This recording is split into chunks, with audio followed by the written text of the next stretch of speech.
Hey guys, welcome to the Massive Iron Channel. I'm Steve Shaw. In this video, I want to talk about the idea, the concept that you can't outlift a bad diet. This gets passed around the fitness community quite a bit, so I want to talk about that in this video. Before I do so, if you guys have any questions or comments, check out the link below. Come on over, submit your questions. The best questions I turn into videos just like this. All right, so anybody that's on Instagram or YouTube or social media, any social media app or whatever, has seen this stuff scroll by their feed 1,000 times. You can't outlift a bad diet.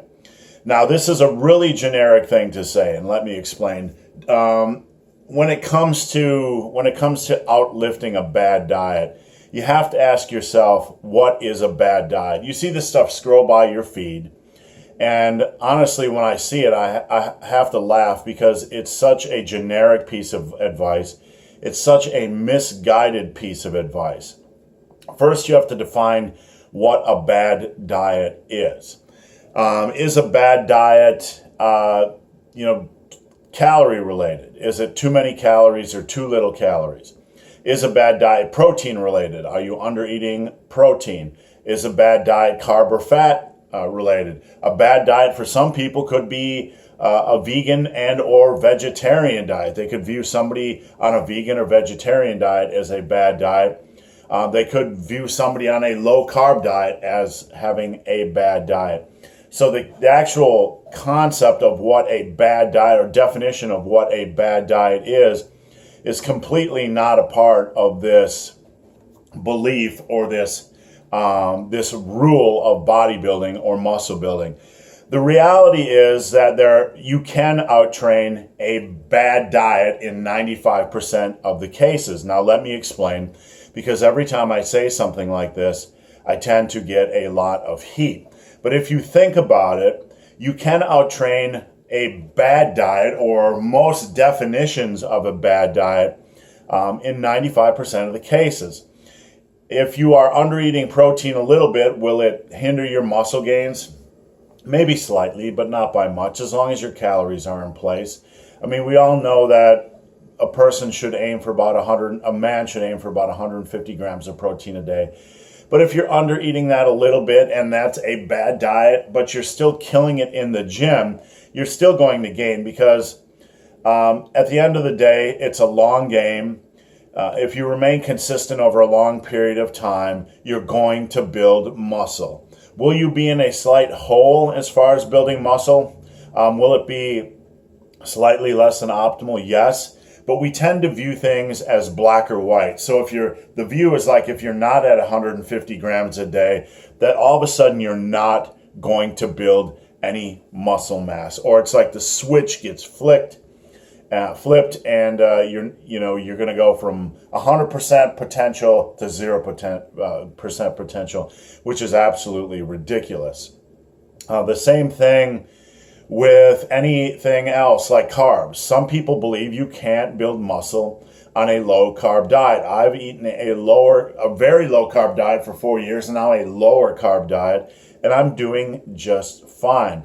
It can be highly personal, but the belief that if somebody defines a bad diet as a low carb diet, that doesn't work for everybody.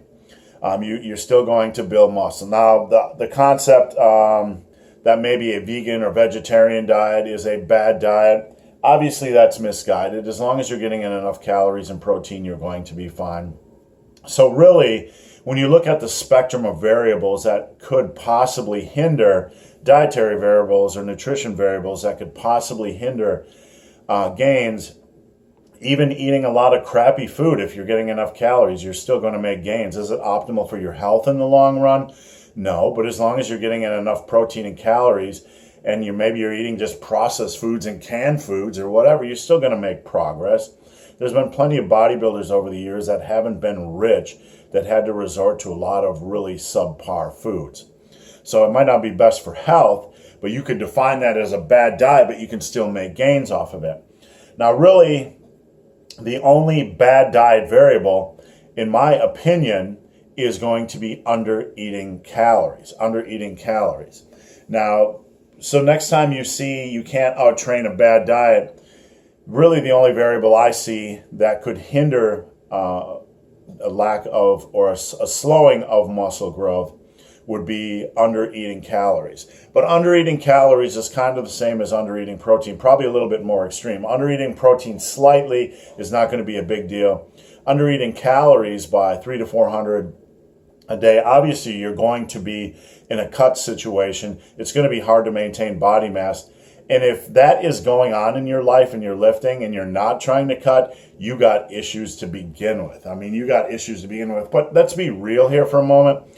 How many people do you know go about their life, aren't in a cutting diet specifically, and are under eating calories to the point where they're losing weight every week? I mean, I've never seen that happen other than people with eating disorders. So with that in mind, or with that frame, how many people do you really think are eating a bad diet? Not many. So when we look at statements like this, it's better to remove ourselves from these generic mantras or these generic sayings, because they sound great on your fitness feed. You can't out-train a bad diet. But the reality is if you train hard, use a good selection of exercises, get a lot stronger than you are now, remain consistent, you're eating a reasonable amount of calories and you're not losing weight, you're eating a reasonable amount of protein, you're going to make gains. The folks that aren't making gains usually are training poorly. So when people come to me and say you can't out-train a bad diet, I almost laugh, because for me the opposite is true. You can have a perfect diet, but if your training sucks, if you're using poor exercises and not getting a lot stronger, then your physique really isn't going to change. You might lose a little bit more weight, you might feel a little bit more fit, you might have a little bit greater bone density, your health markers might be greater, and that's great, because health and longevity are a very important part of this journey.